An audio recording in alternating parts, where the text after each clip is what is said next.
14. And in the last chapter, we covered some of the parables of Jesus and some important teachings that he told.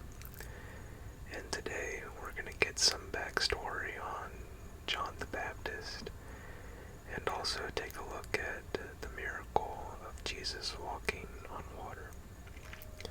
So let's get started. At that time, Herod the Tetrarch heard of the fame of Jesus.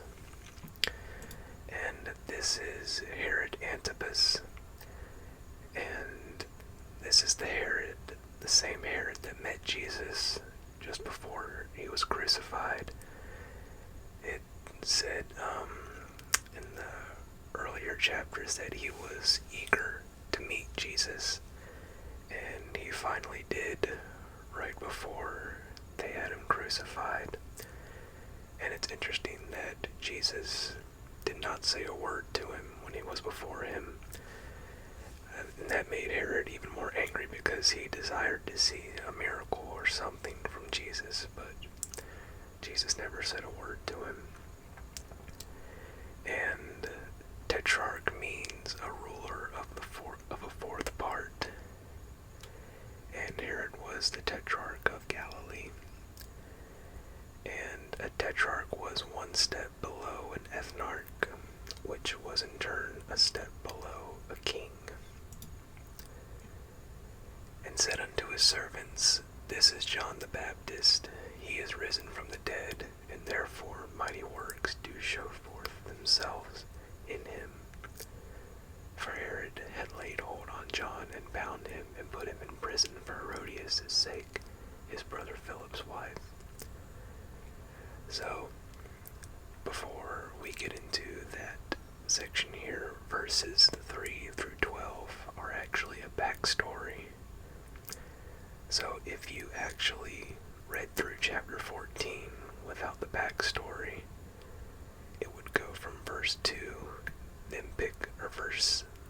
verse 2, then pick up in verse 12, or verse 13, sorry. So all this little section here is just a backstory of what happened. And so the backstory of Herod first.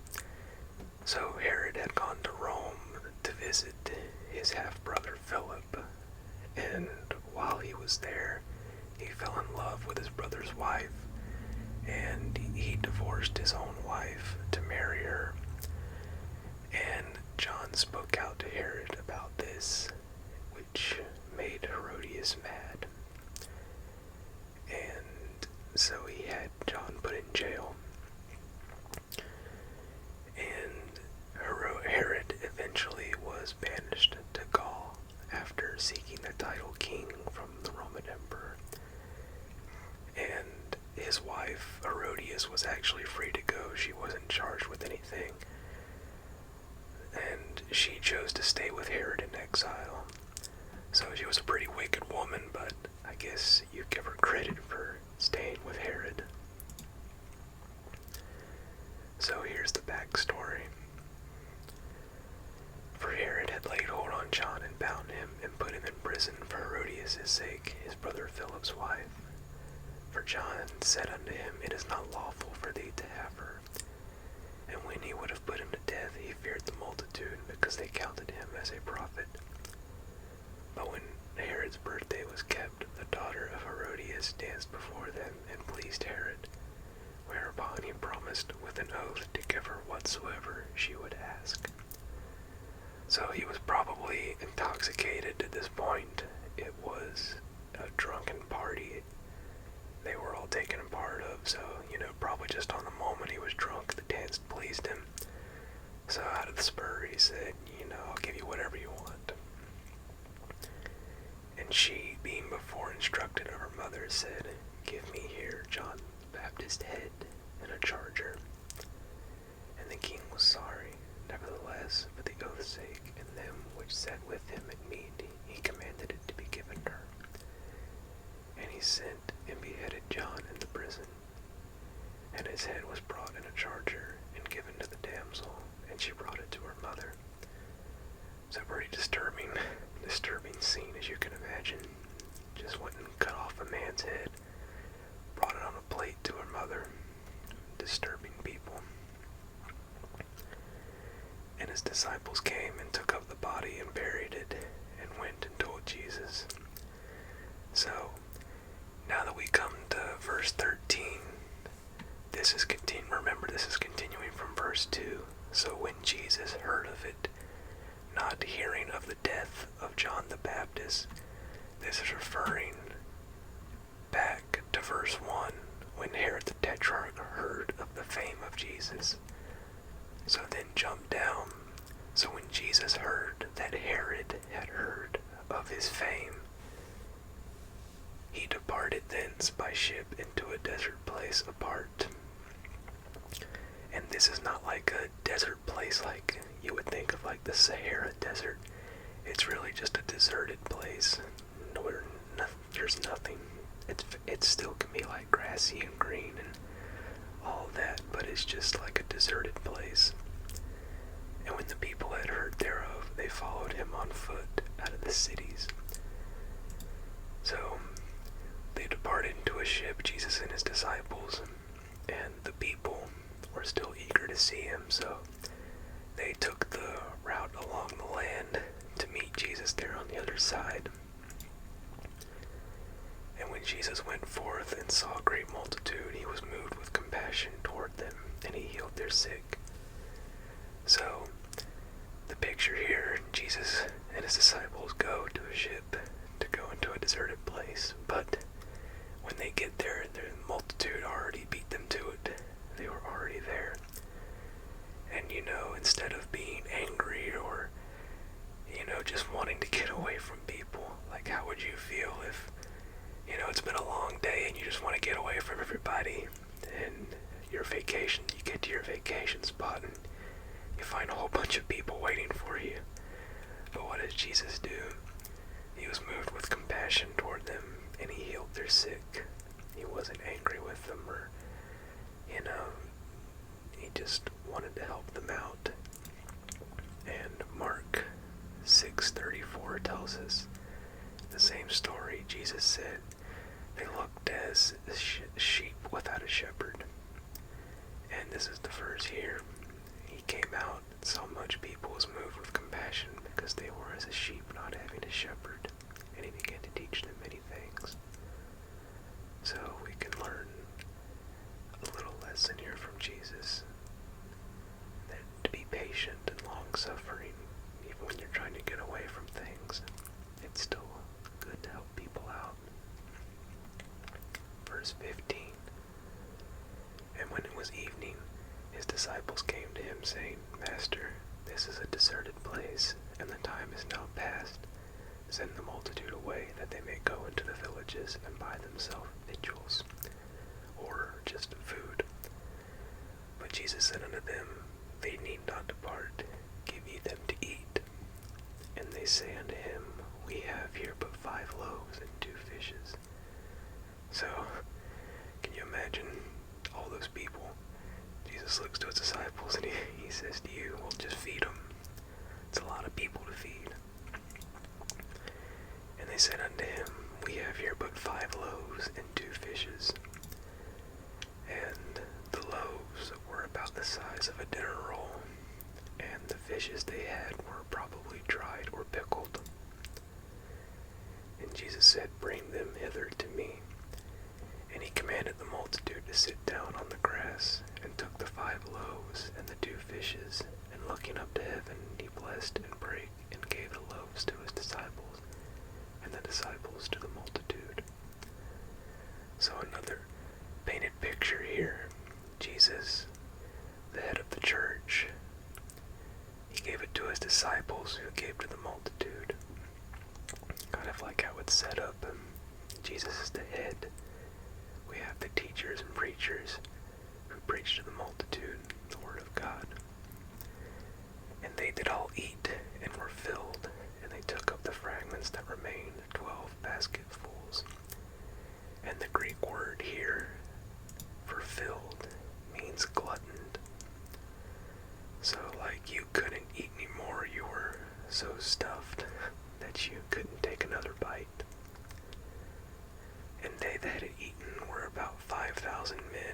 beside women and children. And the total number of people fed could probably have equaled over 15,000 people, because this just lists 5,000 men, and you have to include the women and children as well. And this is the only miracle of Jesus that is recorded by all four Gospels. Verse 22, and straightway Jesus constrained, or insisted, his disciples to get into a ship and to go before him unto the other side, while he sent the multitudes away.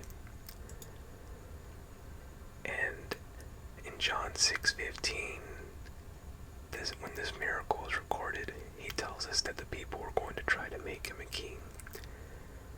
And it says, when Jesus therefore perceived that they would come and take him by force to make him a king, he departed again into a mountain himself alone. And when he had sent the multitudes away, he went up into a mountain apart to pray. And when the evening was come, he was there alone. And it was probably a full moon. And as it says, Jesus was on top of a mountain. And as we'll see in a few verses, he saw the disciples in a ship in a storm.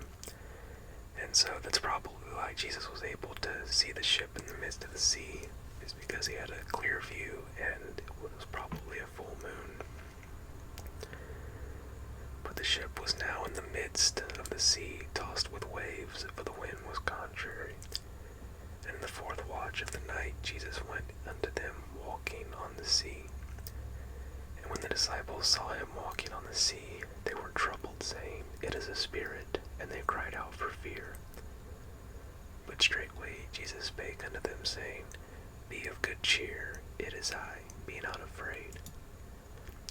And the words, it is I, are literally translated, I am. And that's the statement, is Jesus' purposeful echo of the Old Testament text, like Exodus 3:14, and identifies him as God. In Exodus 3:14, as you recall the story of Moses, God told him to go unto Pharaoh, and Pharaoh said, Who am I going to tell him that sent me? What is your name? And God said unto Moses, I am that I am. And he said unto him, Thus shalt thou say unto the children of Israel, I am, hath sent me unto you. And that is what Jesus proclaimed a lot throughout the Gospels. I am. You remember the 7 I ams in John's Gospel. Verse 28, And Peter answered him and said, Lord, if it be thou, bid me to come unto thee on the water. And he said, Come. And when Peter was come down out of the ship, he walked on the water to go to Jesus. But when he saw the wind boisterous, he was afraid, and beginning to sink, he cried, saying, Lord, save me. So we see here, when Peter took his eyes off Jesus, he began to sink. And this is a lesson to us too, that we need to keep our eyes on Jesus and not our troublesome surroundings. We don't need to look at the terrible things that are going on around us. They don't really matter as long as we have our eyes on Jesus. Because when our eyes are on him, we don't sink. And when Peter said, Lord, save me, Peter knew the right person to call on, as should we when we are in trouble.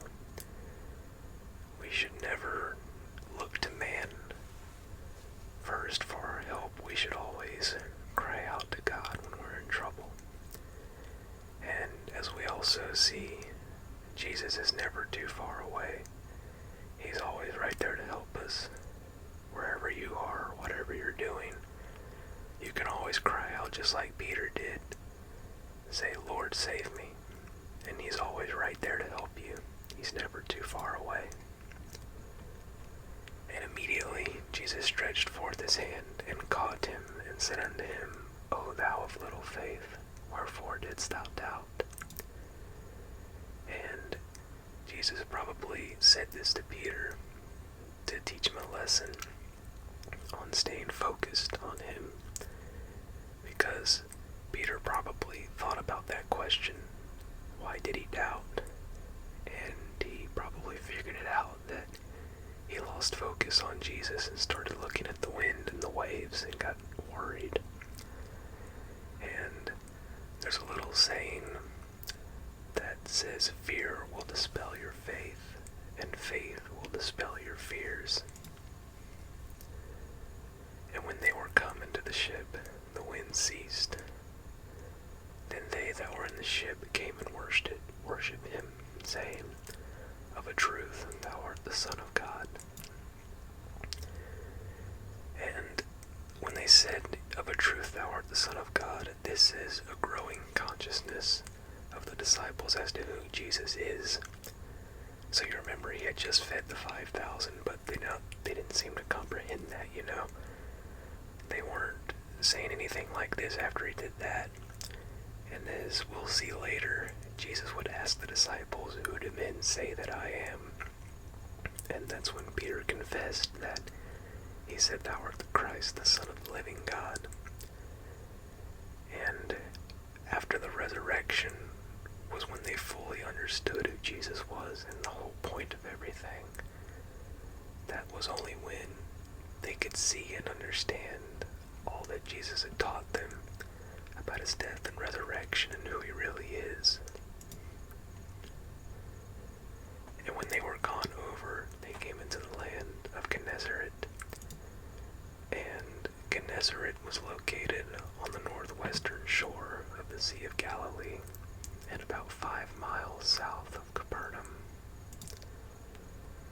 And when the men of that place had knowledge of him, they sent out into all that country round about, and brought unto him all that were diseased, and besought him that they might only touch the hem of his garment, and as many as touched were made perfectly whole. So, Jesus not only told the people about the truths of God, he showed them by performing miracles and healing. He showed the nature of God.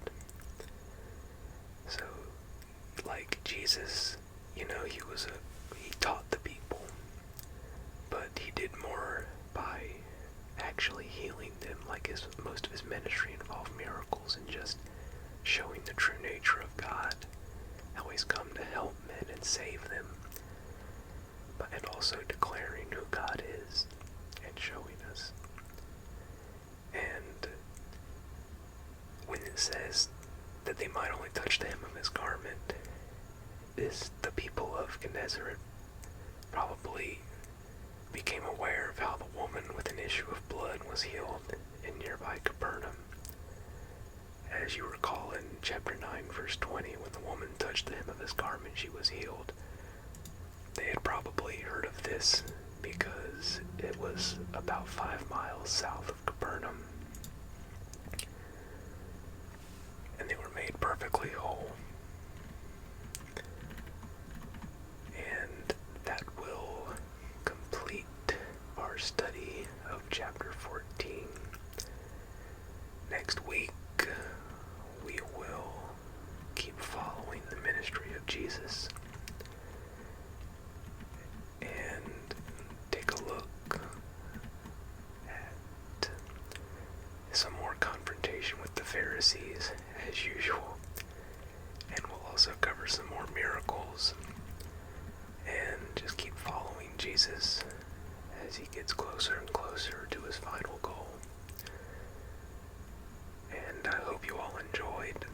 I hope you all have a blessed week. If you have any questions or comments about the Bible study,